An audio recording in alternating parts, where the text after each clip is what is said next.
Hi everybody, and welcome back to Score on Business. I'm Bill Denny. We're delighted to welcome Pete Hendrix with us today. Pete has a business called Integritech, and we're going to talk about that a little bit and find out what Pete does with Integritech.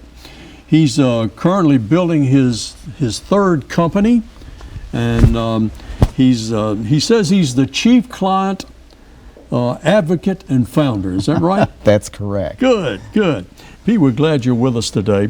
Tell us a little bit, what brings you to Nashville and what other businesses have you been in? Okay, well, starting with the businesses, the first one that I went after was an import-export business and really didn't get it off the ground. The second one was focused on technology supporting the supply chain and logistics arena for manufacturers, distributors, and retailers. Integritech is the latest one, and when I decided to open another business, I looked at what really is going to be big in the business arena over the next 5 to 7 years.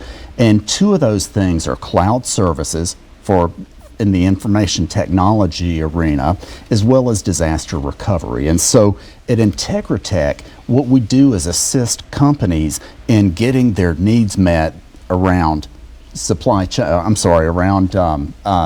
services, as well as disaster recovery and some other telecom things. You know, we hear this term cloud services, and you get your memories stored in the cloud. Actually, that's a big computer someplace, isn't it? Yeah. All it means, what the cloud means is if you look at a business or even a homeowner, but in a business, they have servers there. Those servers can go and be in a data center that's professionally run and operated by people that just do that. That's what being in the cloud is. It just means that what's on the computer in your business or your home goes into computers in a data center. Yeah. So you're not really worried about whether it rains or not. That's exactly. Yeah, that's. What do you mean when you say that you're passionate about having clients' pain addressed? What did you mean? Well, I'll tell you, when I think about great salespeople are not trying to sell something. Great salespeople understand their offering, and they come up with questions which are designed to uncover need or pain with their prospective customer that they feasibly could address. And so as I see it, companies buy for one of two reasons. They have a pain or they have a need which needs to be addressed. And what's so critical is to uncover what those are and help them decide whether, first you decide if your offering can address that effectively, and if you feel like it can, talk with them about it and help them reach a decision that they feel good about. And if they choose to go with me, that's awesome. If they choose not to go with me, that's awesome, just not quite as awesome.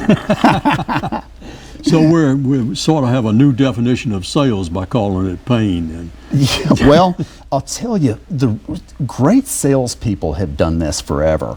It's what should be the new definition. It's what I would like to see more. When you talk about, we were talking earlier here about coaching entrepreneurs. Yes. Is that a part of your business? It is. Well, it's a part. I do that on a volunteer basis and find it very rewarding. Mm-hmm. What do you do when you're coaching coaching an entrepreneur? Yeah. Well, when I'm working with an entrepreneur, it is almost always specifically focused around gaining new customers. And I do have some knowledge and expertise in other areas, but really my wheelhouse is in how to grow the business by gaining customers. Mm-hmm. I see. In helping entrepreneurs, what's the biggest concerns you have about that? Well, there are two concerns. One concern is that I talk with a lot of entrepreneurs that have they have not come in with a plan where they can clearly achieve a profitable business. So in looking at Integritech, I I researched what was going to be a high growth arena, and then I verified that the business plan or the business model that I'm using is viable and can be profitable, and it can. And so I think it's really important. But what really concerns me with entrepreneurs is that I see a lot of focus on everything but getting out and gaining new customers. And that is, when you start a business, without customers, there is no business. And so it really concerns me when people are not willing to focus there. Yeah, that's kind of like saying, well, I don't have any cash in my business. You don't have a business. That's right. Yeah. Why do you think there's so much trouble with entrepreneurs with that issue? What? Well, a lot of entrepreneurs are non-salespeople. And I think that they have kind of a stereotype, and they're like, either they think well of salespeople and they're like, well, that's not what I could do, or they have a negative stereotype of pushy or manipulative people, and they don't want to do that. And what an important message is that true selling, effective selling, is not pushy or manipulative, and everybody is a salesperson. We are selling people, we all, whenever we're looking to figure out where to go on vacation or anything like that, that's selling. And selling is really discussing, what the needs are and thinking about different ways to address it. Yeah, yeah. If you were to outline some basic concepts to use in speaking with prospective customers, what would those concepts be? Well, the first one would be treat people the way you want to be treated. The next concept would be think in terms of questions.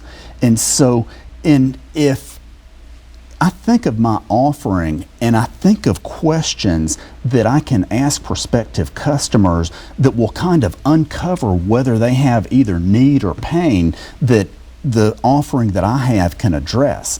And the key is to ask good questions. The longer that I have been in sales, the more I believe that the two key things are getting in front of a prospective customer and asking the right questions. Mm-hmm. So that's really important. And I think also changing our point of view and thinking in terms of the customer and the reason that my title is Chief Client Advocate is because it's important for everybody to know who matters in our business, and it's the client.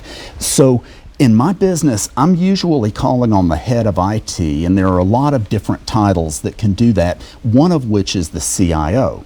Well, the Wall Street Journal has a CIO journal every day, which I read every day. I read CIO Magazine. I read the MIT Technology Review. So I know, what is on a lot of the CIO's minds. Just in case people don't know what CIO is. It's the head of the computer systems within a company, and the CIO means Chief Information Officer. Yeah. Mm-hmm. And so by reading the periodicals and understanding what they're going through and what's important for them, it lets me know how to approach them and the questions to ask and the needs to look to address.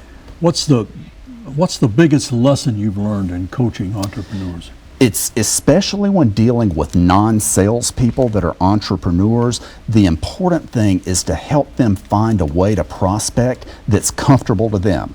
That's just like if we make exercise fun, we're more likely to do it. If we make vegetables taste good, we're more likely to eat them. And if I can help a non-salesperson entrepreneur find a comfortable way to go after customers, they're more likely to do it. That's right. Yeah. Good point. Pete Hendrix with some powerful advice for entrepreneurs. Thanks for being with us and telling us about your company. And I want to be sure I get this pronounced right. Integritech, right? Yes. Yeah. And if they wanted to contact you, how would they get a hold of you? Well, my website is Integritech-TN for Tennessee.com. So Integritech it's half of integrity and half of technology. INTEGRITEC. Integritech. Integritech. Yeah, I hope I spelled it right. Yeah. Okay. Pete Hendrix, we're delighted that you were with us, and we're going to continue along here. We'll have the SCORE counselors back with us in just a moment. You stay with us.